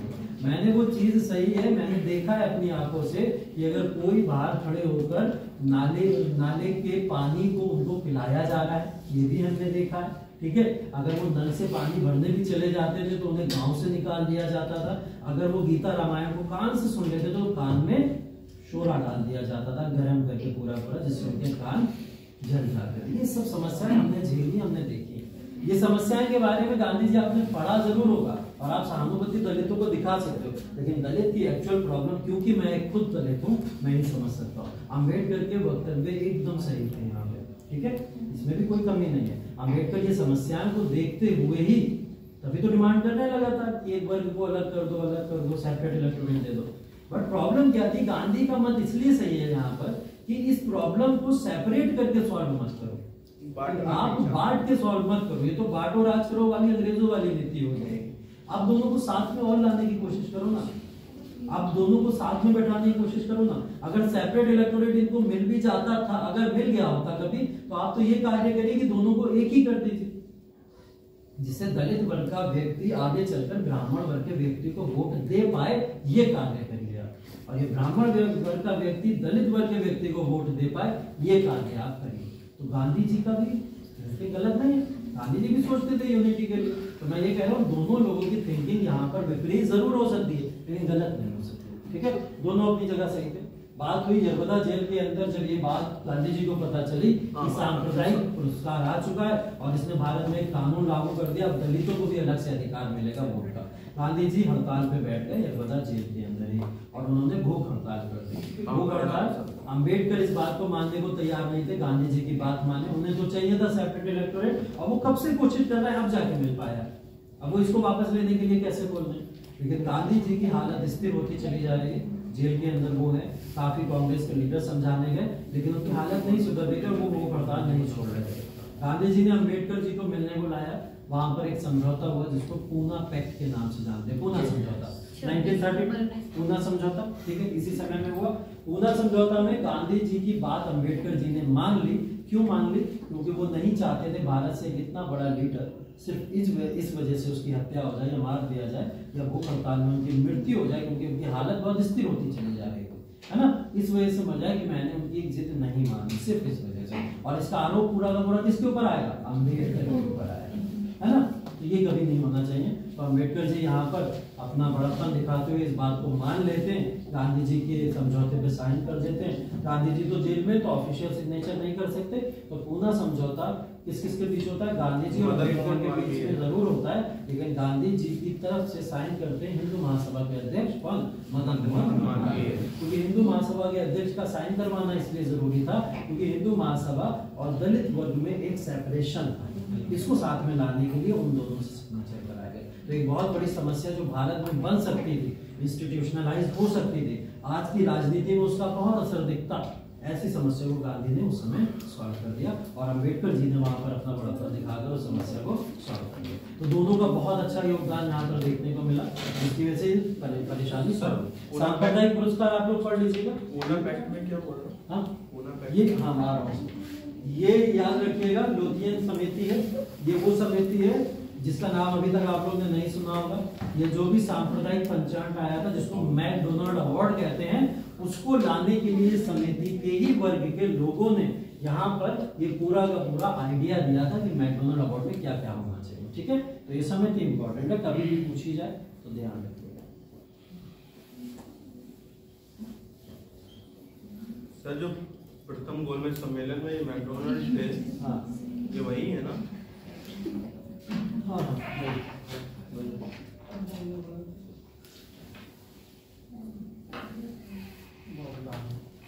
पूना समझौता पूछ रहा था। पूना समझौता 24 सितंबर 1932, ठीक है, इस समय पूना समझौता हुआ।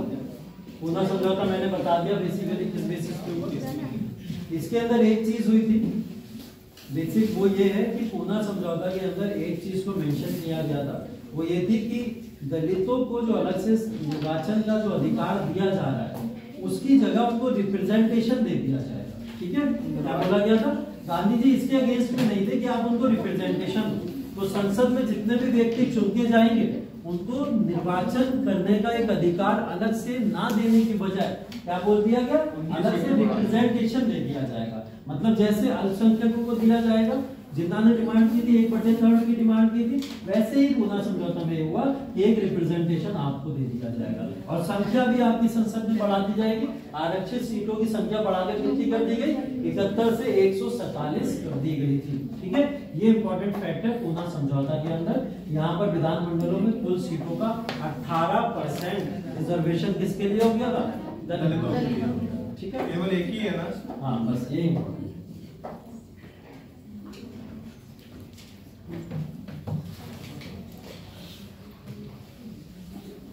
ठीक है, इसके बाद में अगला जो इम्पोर्टेंट है वो है भारत सरकार अधिनियम।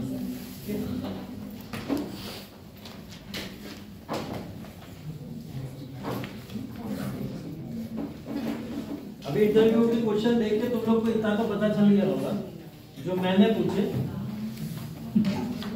उससे इतना तो पता चल गया होगा इतिहास वालों का क्या होने वाला है। सब चंगा होगा। देखा, इसीलिए मैंने हिस्ट्री ऑप्शनल नहीं किया। मैं तो पूछूंगा ना, सपना मैंने परसों पढ़ाया है तुमको, क्या पढ़ के आई हो?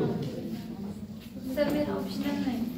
कोई बात नहीं, सर ऑप्शनल हिंदी साहित्य से पूछ लेना। अभी डिसाइड।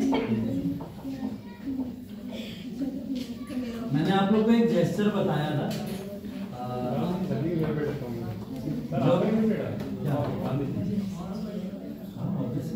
गांधी किसका फेवरेट नहीं होगा? बेवकूफी होगा इसका। देखो क्या है बेसिकली, मैंने आप लोगों को एक जेस्चर बताया था, जब भी आप एंटर करोगे, एंटर करने के बाद बैठोगे, बैठने के बाद पैनल के साथ में जो इंटरेक्शन होता है, जब आपको जवाब देना होता है, तो मैंने बोला था आपसे कि सब लोगों को देख के इक्वली जवाब दिया करिए, ठीक है?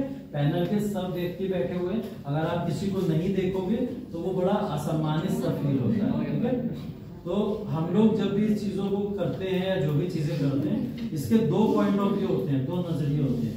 इस बात को मैं थोड़ा अपनी तरफ से और स्पष्ट कर देता हूँ, क्योंकि मैंने कई सारे इंटरव्यूज, मॉक इंटरव्यूज में लिए हैं, तो मैंने भी कई चीजें फील की हैं। मुझे जो लगता था वो ये अच्छा लगता है कि अगर आप पैनल में बैठ के सबके साथ इंटरेक्ट करो तो एक सम्मान दे रहे हो आप सभी लोगों को, ऐसा फील नहीं हो रहा पर्सनल टॉकिंग हो रही है, 1-to-1 टॉकिंग हो रही है, ठीक है?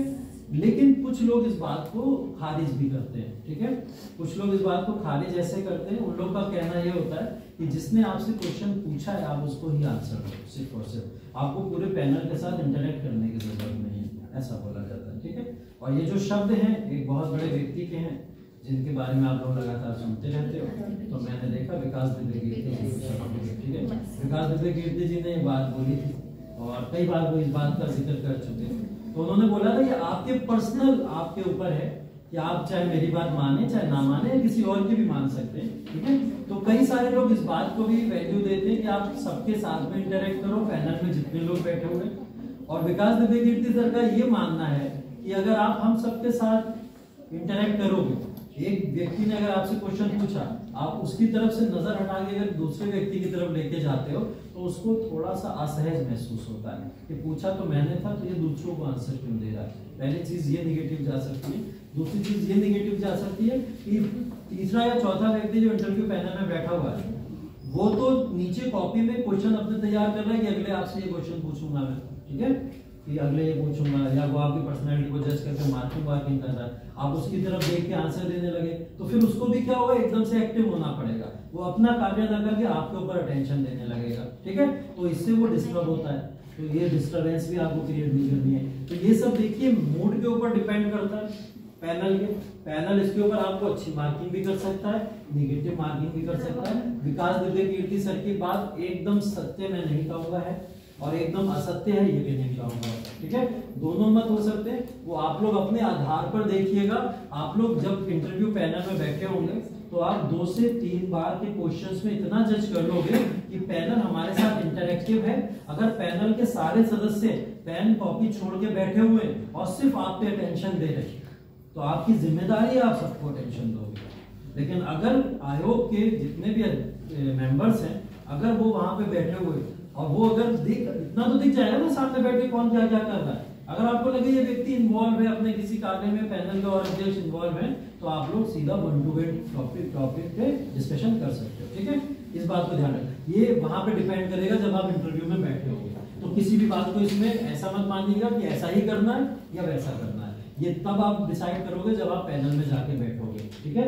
अगर मैं पेन से कुछ लिख रहा हूँ या मैं नीचे देख रहा हूँ तो आप मेरे साथ में इंटरेक्ट मत करो, ठीक है? लेकिन अगर मैं आपको ही देख रहा हूँ, अटेंशन चाहता हूँ आपकी, कि आप सामने वाले से चेहरा हटा के मेरी तरफ भी देख लो, इतना बुरा मैं भी नहीं लगता, ठीक है? तो आप मुझे नहीं देख लो तो मुझसे भी थोड़ी सी बात कर लो, ठीक है? तो ये चीजों का ध्यान रखिए। भारत सरकार अधिनियम, इसके बाद में भारत सरकार अधिनियम बहुत इंपॉर्टेंट टॉपिक, प्रीलिम्स, मेंस और इंटरव्यू में भी इससे क्वेश्चंस आते हैं, पूछे जाते हैं लगातार, ठीक है? क्योंकि चाहे आप पॉलिटिकल साइंस अपना ऑप्शनल बताइए, चाहे आप हिस्ट्री अपना ऑप्शनल बताइए, ठीक है? हर किसी में आप चाहे पब्लिक एडमिनिस्ट्रेशन बताइए, आपको ग्रेड मिलेगा 1935 पे लागू, ठीक है? तो आप कहीं से भी बच नहीं सकते, यहाँ से ये वो वाला है। और 1935 के एक्ट को आप लोग हर एक पेपर के अंदर यूज कर सकते हैं, वो भी इसके अंदर आपको कई सारे प्रावधान देखेंगे, ठीक है? इसके अंदर अब ज्योग्राफी में कैसे यूज करोगे, बताओ कैसे यूज करोगे इसको? मैंने बोला हर सब्जेक्ट में यूज कर सकते।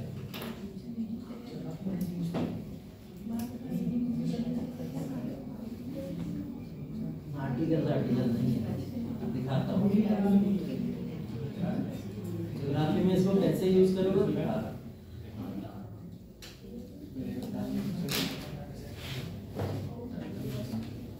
ऐसे यूज करो। दिख रही है कुछ चीजें? क्या दिख रहा है? सिंध को बॉम्बे प्रेसिडेंसी से अलग बना दिया गया था, ज्योग्राफिकल बाउंड्रीज कंडीशंस है ना, उस हिसाब से बिहार और उड़ीसा का विभाजन हो गया, बिहार की टेरिटरी देख ली, उड़ीसा की टेरिटरी देख ली, उसके हिसाब से इम्पोर्टेंट हो गया। बर्मा को भारत से अलग कर दिया गया, बर्मा की फिजिकल लोकेशन, ठीक है, भारत उसे किस बाउंड्री के साथ में शेयर करता है, ये सब ज्योग्राफी का तो पार्ट है। तो आप इसको एक ऐसा एक्ट है जिसको हर जगह पर यूज कर सकते हैं, साइंस एंड टेक्नोलॉजी छोड़कर।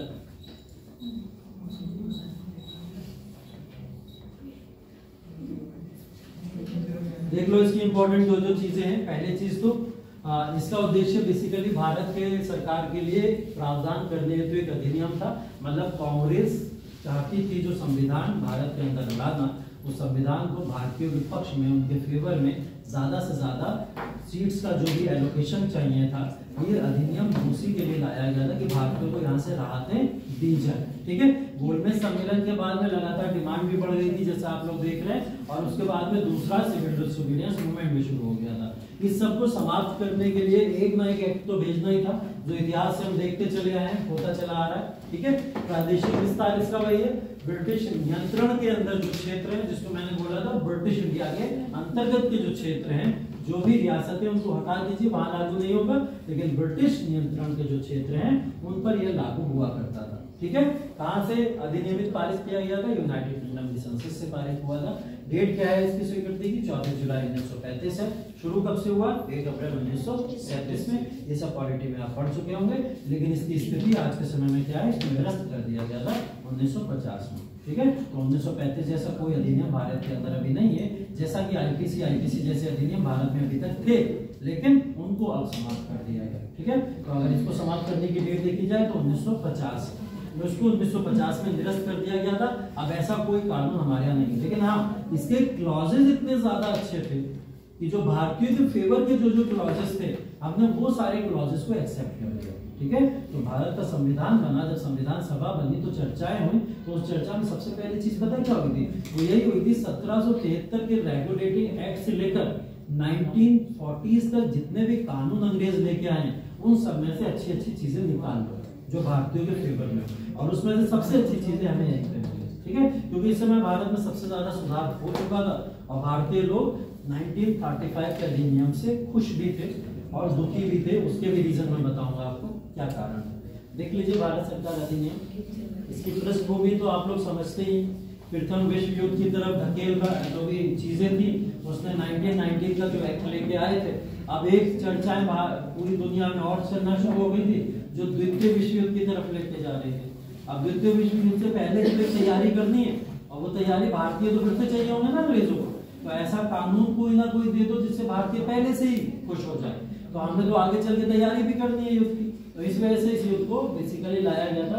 साइमन कमीशन की रिपोर्ट पे आधारित था, गोलमेज सम्मेलन में जो सिफारिशें हुई थी उस पे आधारित था। ठीक है, यहाँ पर 1933 में ब्रिटिश सरकार ने एक श्वेत पत्र विस्तार यहाँ पर इन्होंने छपवाया था, उसके अंदर इन सारे कानूनों के बारे में लिखा था। ये ब्रिटिश का एक कानून था, वहां की बात हो रही है, संयुक्त चयन समितियों की रिपोर्ट। तो बहुत सारी चीजों को देखकर एक बड़ा कानून बनाया गया, जिस कानून को बेसिकली हम लोग क्या बोलते हैं, 1935 का अधिनियम बोलते हैं। ठीक है, इसमें विभाजन किस तरीके से हुआ देख लीजिए। सबसे बड़ी चीज, इस अधिनियम ने केंद्र और प्रांतों के बीच शक्तियों का विभाजन कर दिया। अभी तक ऐसा नहीं हुआ था। ठीक है, केंद्र और प्रांतों के बीच में अब शक्तियों के बंटवारे हो गए। ठीक है, ऐसा शक्तियों का बंटवारा हमने 1919 में भी नहीं देखा था। यहाँ पर 3 सूचियां थी जो प्रत्येक सरकार के अधीन विषयों का विवरण देती थी। 3 सूचियां आप लोग समझते ही हैं, संघीय सूची, प्रांतीय सूची और संवर्ती सूची। ठीक है, और जो अवशिष्ट शक्तियां होती थी वो सब वायसराय को प्राप्त हुआ करती थी। इसमें संघीय सूची किसको दी थी? केंद्र को दी गई थी। ठीक, प्रांत को और संवर्ती में दोनों के अधिकार थे, लेकिन संवर्ती में अगर जो अधिकार है उन अधिकारों की बात की जाए तब भी केंद्र का ज्यादा दबदबा रहता था इसमें, है ना, कि अगर किसी बात पे टसल हो जाए तो केंद्र की मानी जाएगी। तो आप कह सकते हो शक्तियों का विभाजन केंद्र और इनके बीच में हो गया था।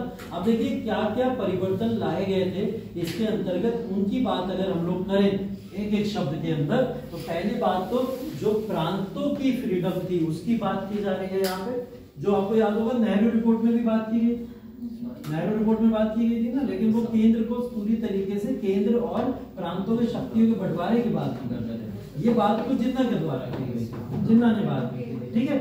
तो ये वही बात है, प्रांत को भी फ्रीडम दी जाएगी, केंद्र में द्वैध शासन लगाया जाएगा। केंद्र में द्वैध शासन का मतलब क्या हुआ? केंद्र में द्वैध शासन दो सदन, ठीक है, दो सदनों की बात हो रही है, एक उच्च सदन होगा एक निम्न सदन होगा, तो ऐसे दो सदन लगाए जाएंगे। द्विसदनीय विधानमंडल, विधानमंडल क्या होगा? प्रांतों की बात हो रही है ना, अब प्रांतों में भी क्या होगा? द्विसदनीय विधानमंडल, और प्रांतों में भी दो सदन लेके आने की बात शुरू हो गई है। संघीय न्यायालय होगा, न्यायालय कैसा होगा? केंद्रीय न्यायालय की बात हो रही है यहाँ पे, मतलब एक सुप्रीम कोर्ट की बात अब यहाँ पे हुई है पहली बार। अभी तक हाई कोर्ट प्रांतों में जो भी चला करते थे वो सब चला करते थे, अब एक संघीय न्यायालय यहाँ पे बनाया जाएगा। भारतीय परिषद, भारतीय परिषद आप देखते हैं शुरू से जो चल रही थी उसको 1919 में खत्म करने की भी डिमांड चल रही थी, लेकिन उन्होंने उसकी शक्तियां कम की थी। पर भारतीय परिषद की मैंने लिखा था ना एक स्टेटमेंट, भारतीय परिषद को समाप्त नहीं किया गया, उसकी शक्तियां कम कर दी गई, ऐसा लिखा था 1919 के एक्ट को फिर से पढ़ना जाके वहां दिखेगा आपको। यहाँ पर क्या करा गया? पूरी तरीके से इसको समाप्त कर दिया गया। बोले भारतीय परिषद की भारत में कोई जरूरत नहीं है, तो इसको समाप्त कर दिया जाए। मताधिकार, मताधिकार का जो राइट है वो राइट अभी तक आप लोग को पता है ना कि कई सारे लोगों को चुनाव का अधिकार नहीं था। मतलब भारत के अंदर अगर आप देखोगे तो ये डायरेक्ट इलेक्शन जैसा कोई कॉन्सेप्ट हम लोग नहीं देखते। डायरेक्ट इलेक्शन बेसिकली वो चीज है कि अब यहाँ पर पीपल पार्टिसिपेशन होगा, सीधा सीधा जनता का पार्टिसिपेशन अब सीधा सीधा होगा। इसका मतलब ये था मताधिकार के जो राइट मिले यहाँ पर, अब इस प्रांतों के अंदर इलेक्शंस होना शुरू हो गए। अब मैंने जो बोला था ना सीएम वाले इलेक्शन की बात पीछे बताई थी जो मैंने, वो यहाँ से प्रांतों के अंदर अभी मुख्यमंत्री चुन के आएगा और उसको चुनेगी कौन?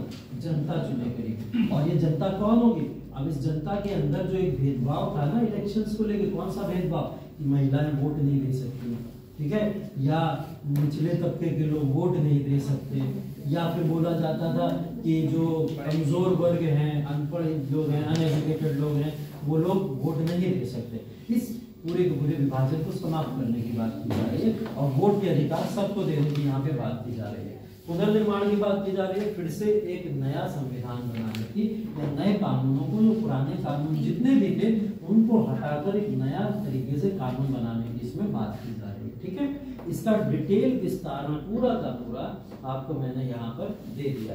प्रांतीय स्वायत्तता की बात अगर यहाँ पे हो रही है तो यहाँ पर साफ साफ लिखा जा रहा है कि प्रांतों को अधिक से अधिक क्या दी जाएगी? फ्रीडम दी जाएगी। प्रांतों के अंदर भी विधानमंडल जैसी चीजें बनेंगी जहाँ पे सदन वगैरह हुआ करेंगे। प्रांतों को भी एक विषय मिलेगा जिसके अंदर वो डिसीजन ले सकते हैं अपने पूरे के पूरे एरिया से रिलेटेड, ठीक है। मंत्री परिषद वगैरह सब बनेंगी। यहाँ पर राज्यपाल तक की बात हुई है, ठीक है, आपने पॉलिटी में पढ़ा होगा, पॉलिटिकल कॉन्सेप्ट है तो देखेंगे आप लोग वहीं पे, ठीक। केंद्र में द्वैध शासन की बात हो रही है। आरक्षित और हस्तांतरित विषय 1919 में पढ़ चुके हैं हम लोग। हमने एक क्वेश्चन भी देखा था इससे रिलेटेड आया था प्रीवियस ईयर में, अब हो सकता है 1935 से रिलेटेड आ जाए, ठीक है। ये इसका विषय है, केंद्र में द्वैध शासन लागू होने की बात हो रही है। द्विसदनीय विधानमंडल की बात अगर हो रही है तो दो सदन, ठीक है, दो सदन बनेंगे यहाँ पे। संघीय न्यायालय, एक मुख्य न्यायाधीश होगा और 6 उसके अंदर अलग से न्यायाधीश हुआ करेंगे। 6 से ज्यादा न्यायाधीश नहीं होंगे, ठीक है। आज के समय में ये सब बदल चुका है, आप लोग जानते हैं, चेंजेस लगातार होते हैं। एक मुख्य न्यायाधीश और 6 से अधिक न्यायाधीश नहीं होंगे, ऐसा एक संघीय न्यायालय बनाया जाएगा। भारतीय परिषद को समाप्त कर दिया जाएगा। इस अधिनियम ने पहली बार भारत में प्रत्येक चुनाव को यहाँ पर लाया, ठीक है। पुनर्निर्माण, संविधान जिस तरीके से बनाया जाएगा उसमें से कई सारे राज्यों को और रीजन्स को अलग कर दिया जाएगा, पुराने सारे लॉज को चेंज करते हुए, जिसमें सिंध को बॉम्बे प्रेसिडेंसी से अलग बना दिया जाएगा, ठीक है। बिहार और उड़ीसा का विभाजन हो जाएगा, बर्मा को भारत से अलग कर दिया जाएगा। अब अलग बहुत सारे बिंदु इसके अंदर लिखे हुए, वो सारे बिंदु आप लोग जाके स्वयं पढ़ लीजिएगा, ठीक है। इसके बाद में इसके अंदर जो भी चेंजेस है 1935 के बाद में, अब भारत के अंदर एक चीज यहाँ पे हुई थी, जो डायरेक्ट इलेक्शन हुए, उसने भारत के अंदर एक बहुत मेजर चेंज लाया, ठीक है। अब वो मेजर चेंज क्या है इस तरीके का है, उसके बारे में थोड़ी चर्चा करें। बैठे हो बैकपैक होने लगा तुम्हारा, कहाँ भागने की जल्दी रहती थी, घर तो जाते नहीं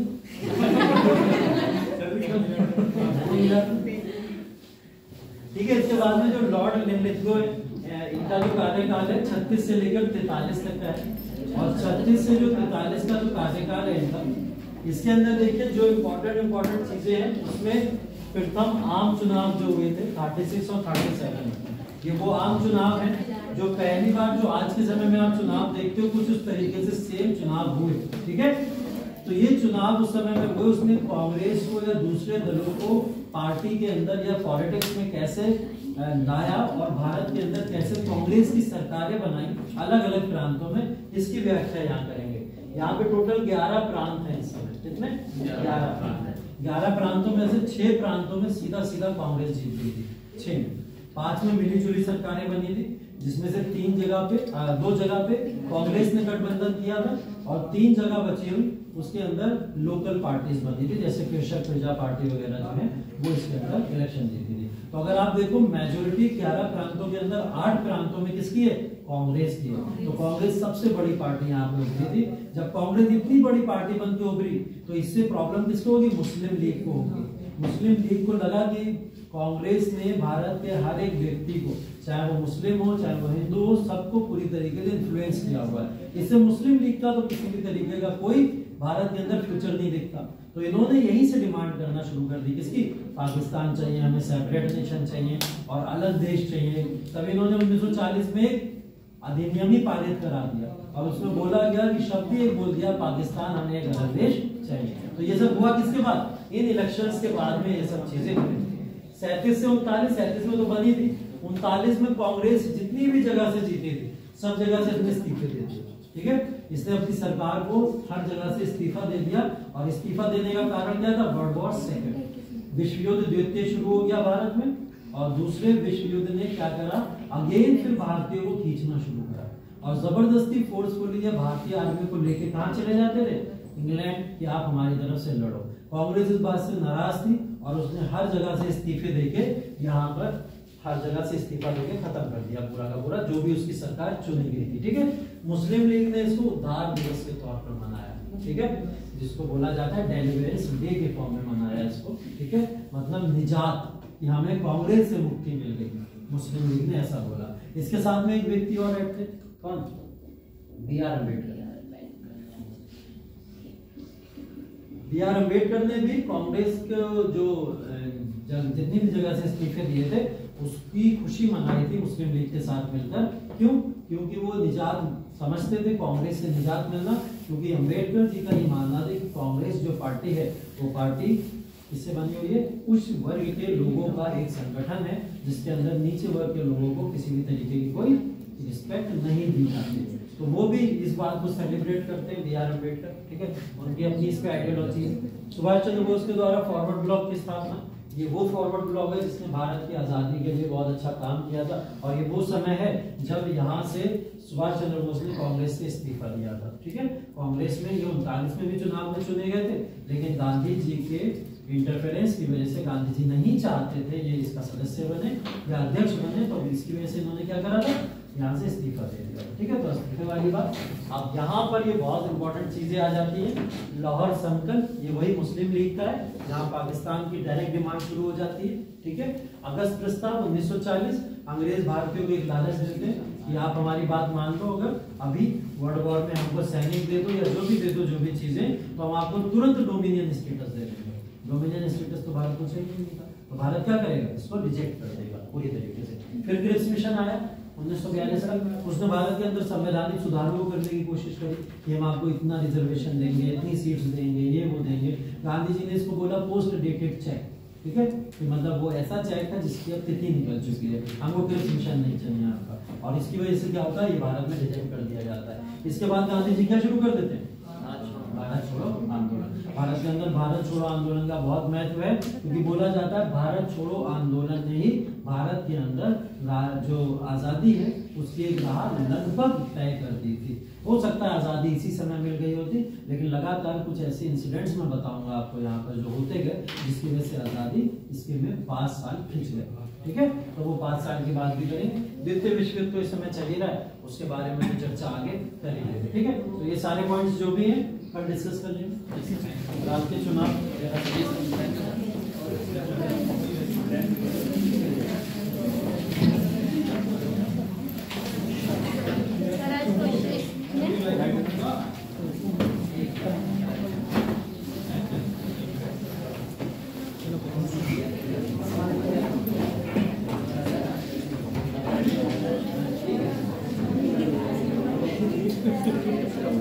आज नहीं, कल करेंगे डिस्कस।